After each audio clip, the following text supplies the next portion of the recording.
Nessun artista al mondo è riuscito meglio di Van Gogh a utilizzare il colore, in tutte le sue sfumature cromatiche, per urlare il proprio attaccamento al ciclo vitale. A Padova, una straordinaria mostra celebra il genio olandese con 82 dipinti, molti dei quali sono un tripudio di luce e di energia.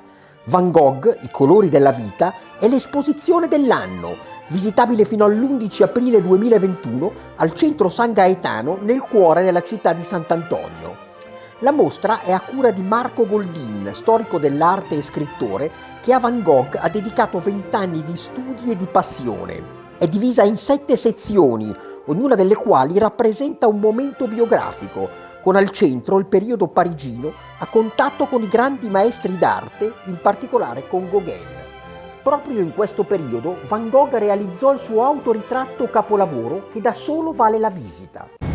In questo piccolo autoritratto realizzato con olio su cartone si nota il passaggio definitivo alla pittura impressionista di Van Gogh sotto l'influsso dei pittori Toulouse-Lautrec e Gauguin. Osservando l'opera, i colpi di pennello infatti diventano decisi e sicuri, con accostamenti di colori che creano contrasti. Il dinamismo è dato poi dalla velocità delle pennellate che sembrano quasi sciami di pesci. Ma Van Gogh cerca soprattutto la natura, di cui canta la musica dei paesaggi e in cui ambienta la propria angoscia.